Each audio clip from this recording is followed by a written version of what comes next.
નમસ્કાર વિદ્યાર્થી મિત્રો, મારી યુટ્યુબ ચેનલ સંજય પટેલમાં આપ સૌનું હાર્દિક સ્વાગત છે.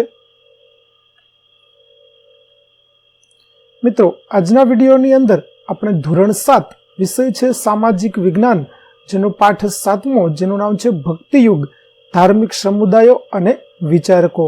આ પાઠના સ્વઅધ્યયન પોથીના પ્રશ્નો અને તેના જવાબો વિશે શીખવાના છીએ. વિદ્યાર્થી મિત્રો, જો તમે મારી ચેનલમાં નવા હોય તો મારી ચેનલને જરૂરથી સબસ્ક્રાઇબ કરો. વિડીયો સારો લાગે તો લાઇક કરો, શેર કરો અને બેલ નોટિફિકેશન ઓન કરો, જેથી મારા આગળના નવા વિડીયો પણ આપને મળતા રહે. તેમજ મિત્રો, આ પાઠની પીડીએફ જોવા માટે પ્લે સ્ટોરમાં જઈ અમારી એપ્લિકેશન વિશ્વગુરુ STD 1-12 ગુજરાતી ડાઉનલોડ કરી તમારા મોબાઈલમાં ઇન્સ્ટોલ કરો. જેમાં આપ શરૂ કરશો એટલે આ પ્રકારે જોવા મળશે, જેમાં સ્વઅધ્યયન પોથીની અંદર ધોરણ બતાવશે, ધોરણ પસંદ કરશો એટલે વિષય બતાવશે, વિષય પસંદ કરશો એટલે પાઠ બતાવશે. જેમાં વિડીયો ઉપર ક્લિક કરશો તો વિડીયો જોવા મળશે અને PDF ઉપર ક્લિક કરશો તો તમને PDF જોવા મળશે. તો આશા રાખું છું અમારી એપ્લિકેશન આપને ગમશે, જરૂર ડાઉનલોડ કરજો મિત્રો. તો ચાલો મિત્રો, હવે શરૂ કરીએ પાઠ 7મો. પહેલો પ્રશ્ન છે, વિકલ્પ પસંદ કરી જવાબ આપો. જેમાં પહેલું, ભારતમાં ભક્તિ આંદોલન ક્યારે થયું હતું? તો જવાબ આવશે C, મધ્યકાળમાં. બીજું, ભક્તિ આંદોલનમાં સંતો અને ફકીરો દ્વારા કયો વાદ રજૂ કરવામાં આવ્યો? તો જવાબ આવશે D, એક પણ નહીં. ત્રીજું, દક્ષિણ ભારતમાં ધાર્મિક આંદોલનનો પ્રચાર પ્રસાર કોણે કર્યો હતો? તો જવાબ આવશે B, અલવાર નૈનાર સંતોએ. ત્યાર પછી, ઉત્તર ભારતમાં ભક્તિ આંદોલનની શરૂઆત કરનાર સંતોમાં કોનો સમાવેશ થતો નથી? તો જવાબ આવશે B, રામાનંદ. પાંચમું, શીખ ધર્મનો પવિત્ર ધર્મગ્રંથ કયો છે? તો જવાબ આવશે B, ગુરુ ગ્રંથ સાહિબ. છઠ્ઠું, રામચરિત માનસની રચના કરનાર સંત કોણ હતા? તો જવાબ આવશે D, સંત તુલસીદાસ. સાતમું, વૈષ્ણવજન તો તેને કહીએ પદના રચયિતા કોણ હતા? તો જવાબ આવશે D, નરસિંહ મહેતા. ત્યાર પછી આઠમું, હિન્દી અને ગુજરાતી ભાષામાં પદ લખનાર ભક્ત કવયિત્રી કોણ હતા? તો જવાબ આવશે A, મીરાબાઈ. ત્યાર પછી, સુહરાવર્દી પરંપરાની સ્થાપના કોણે કરી હતી? તો જવાબ આવશે C, સિયાબુદ્દીન સુહરાવર્દીએ. ત્યાર પછી, બંધ બેસતા જોડકા રચો. જેમાં વિનય પત્રિકા સામે આવશે તુલસીદાસ, દાસબોધની સામે આવશે રામદાસ, ગુરુ ગ્રંથ સાહિબ સામે આવશે નાનક, બીજકની સામે આવશે સંત કબીર અને જ્ઞાનેશ્વરી સામે આવશે જ્ઞાનેશ્વર. ત્યાર પછી B, મને ઓળખો. મેં બંગાળમાં કૃષ્ણ ભક્તિના પદો રચીને હરિબોલનો મંત્ર ગુંજતો કર્યો. જવાબ આવશે ચૈતન્ય મહાપ્રભુ. બીજું, મારા પદો અને પ્રભાતિયા ગુજરાતમાં ઘેર ઘેર લોકપ્રિય છે. તો જવાબ આવશે નરસિંહ મહેતા. ત્રીજું, મેં વ્રજમાં રહીને શ્રી કૃષ્ણના પદો રચ્યા હતા. તો જવાબ આવશે સંત તુલસીદાસ. 4, મારા અભંગો મહારાષ્ટ્રમાં ખૂબ જ જાણીતા છે. તો જવાબ આવશે તુકારામ. 5મું, હું વિંધ્યાચલના એકાંત સ્થાનોમાં હિન્દુ સંતો સાથે વર્ષો સુધી રહ્યો હતો. જવાબ આવશે સૈયદ મોહમ્મદ દાસ.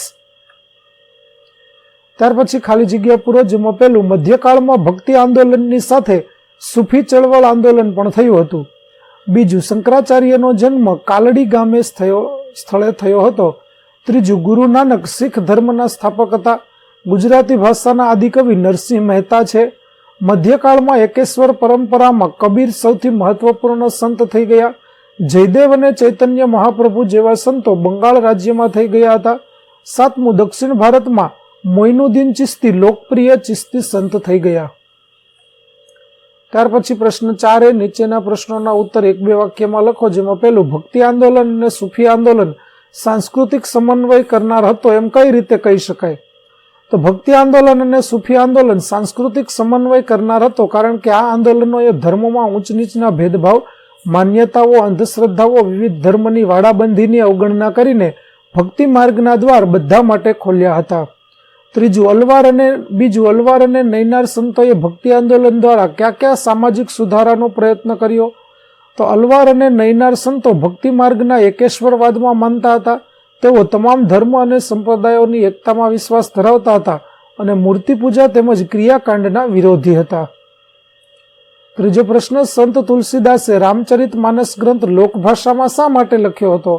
તો સંત તુલસીદાસે રામચરિત માનસ ગ્રંથની રચના લોકભાષામાં કરી હતી, કારણ કે લોકો આ ગ્રંથને સરળતાથી વાંચી અને સમજી શકે તથા તેના ઉપદેશોને જીવનમાં સરળતાથી ઉતારી શકે.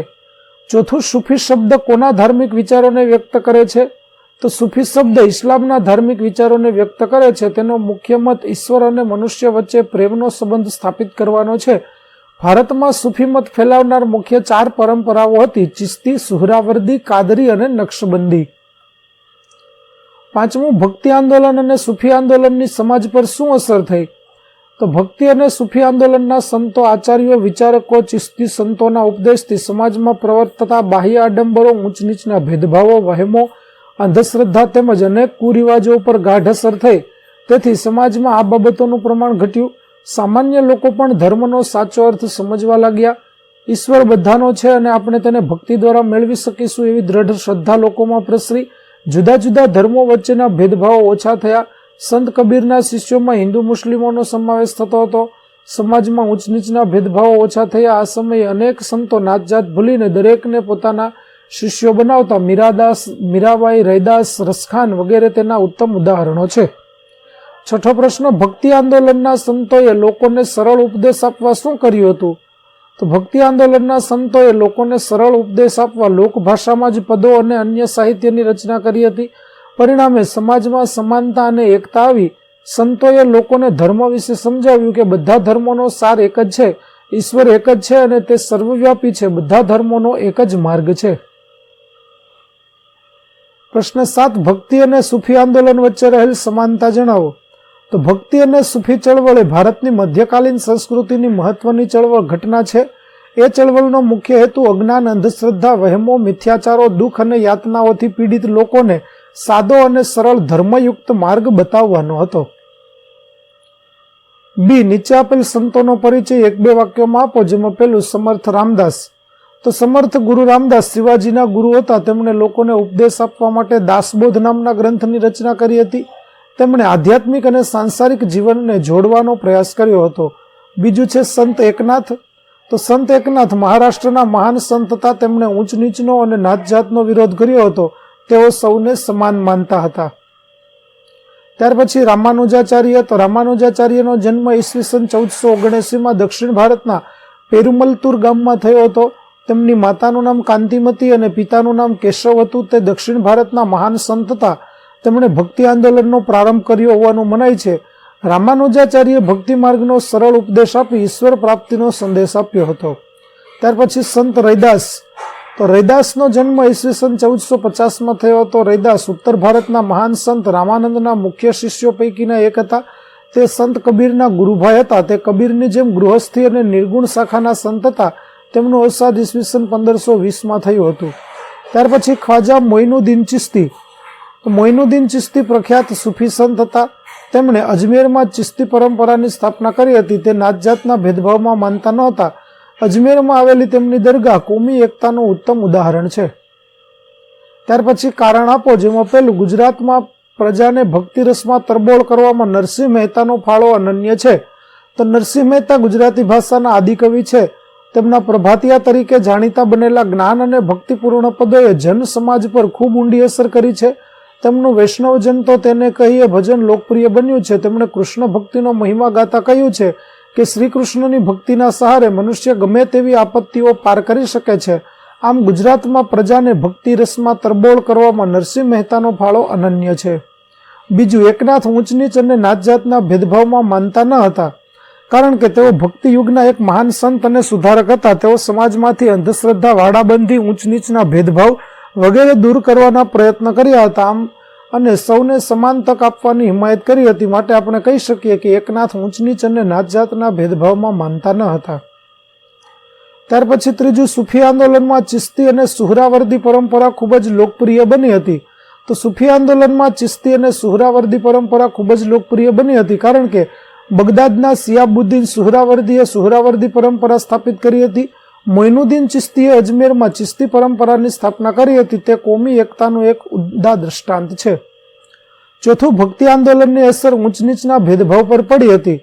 તો ભક્તિ આંદોલનને લીધે સમાજમાં પ્રવર્તતા બાહ્ય આડંબરો, ઊંચ નીચના ભેદભાવો, વહેમો, અંધશ્રદ્ધા તેમજ અનેક કુરિવાજો પર ગાઢ અસર થઈ. તેથી સમાજમાં આ બાબતોનું પ્રમાણ ઘટ્યું. સામાન્ય લોકો પણ ધર્મનો સાચો અર્થ સમજવા લાગ્યા. ઈશ્વર બધાનો છે અને આપણે તેને ભક્તિ દ્વારા મેળવી શકીશું એવી દ્રઢ શ્રદ્ધા લોકોમાં પ્રસરી. જુદા જુદા ધર્મો વચ્ચેના ભેદભાવો ઓછા થયા. દરેક સંતે સમભાવ, સદાચાર અને ભાઈચારાનો સંદેશ આપ્યો, જે લોકોને ખૂબ ગમી ગયો. બધા સંતો, આચાર્યો અને વિચારકોએ સરળ લોકભાષામાં ઉપદેશ આપ્યો. વળી તેમણે લોકભાષામાં જ સાહિત્ય અને પદોની રચના કરી હતી, જે લોકોને સમજવામાં ખૂબ જ સરળ બન્યું હતું. એ સાહિત્યની જનસમાજ પર ગાઢ અસર થઈ. ઉપયુક્ત કારણોને લીધે ભક્તિ આંદોલન ખૂબ લોકપ્રિય બન્યું હતું. ત્યાર પછી નીચે આપેલ સંતના પદ, સાખી, દોહા, અભંગની 1-2 લીટી લખો. તો જેમાં નરસિંહ મહેતાની તમે અહીં જોઈ શકો છો, મીરાબાઈની છે તે તમે અહીં જોઈ શકો છો.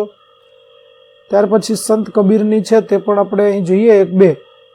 તો વિદ્યાર્થી મિત્રો અહીં મેં નમૂનારૂપ લખેલું છે, આખી પંક્તિ તમે લખવી હોય તો પણ લખી શકો છો. ત્યાર પછી પ્રશ્નોના ઉત્તર 2-3 વાક્યમાં લખો. પેલું, ભક્તિ અને સૂફી આંદોલનના સંતોનો ઉપદેશ લોકોએ શા માટે સ્વીકાર્યો? તો ભક્તિ અને સૂફી આંદોલનના સંતોનો ઉપદેશ લોકોએ સ્વીકાર્યો કારણ કે સામાન્ય લોકો પણ ધર્મનો સાચો અર્થ સમજવા લાગ્યા. ઈશ્વર બધાનો છે અને આપણે તેને ભક્તિ દ્વારા મેળવી શકીશું એવી દ્રઢ શ્રદ્ધા લોકોમાં પ્રસરી.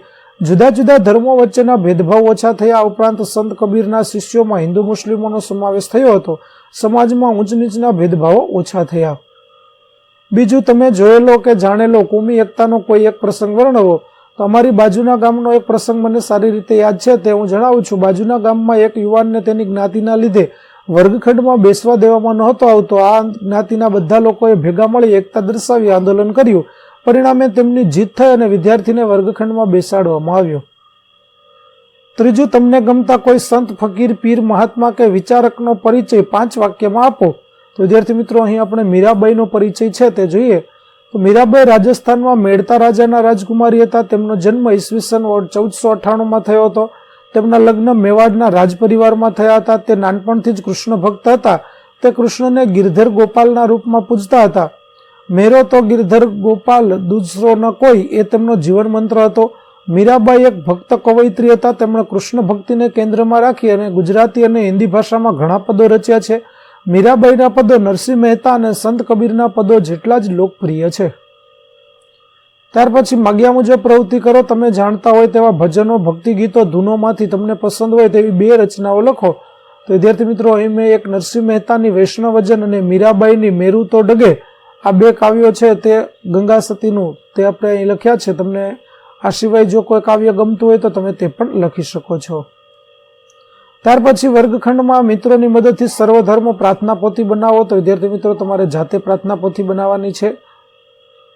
તો અહીં આપણું પાઠ 7 સ્વઅધ્યયન પોથીના પ્રશ્નો અને તેના જવાબો છે તે પૂરા થાય છે. આગળના પાઠના સ્વઅધ્યયન પોથીના પ્રશ્નો અને તેના જવાબો મેળવવા મારી ચેનલને જરૂરથી સબસ્ક્રાઇબ કરો.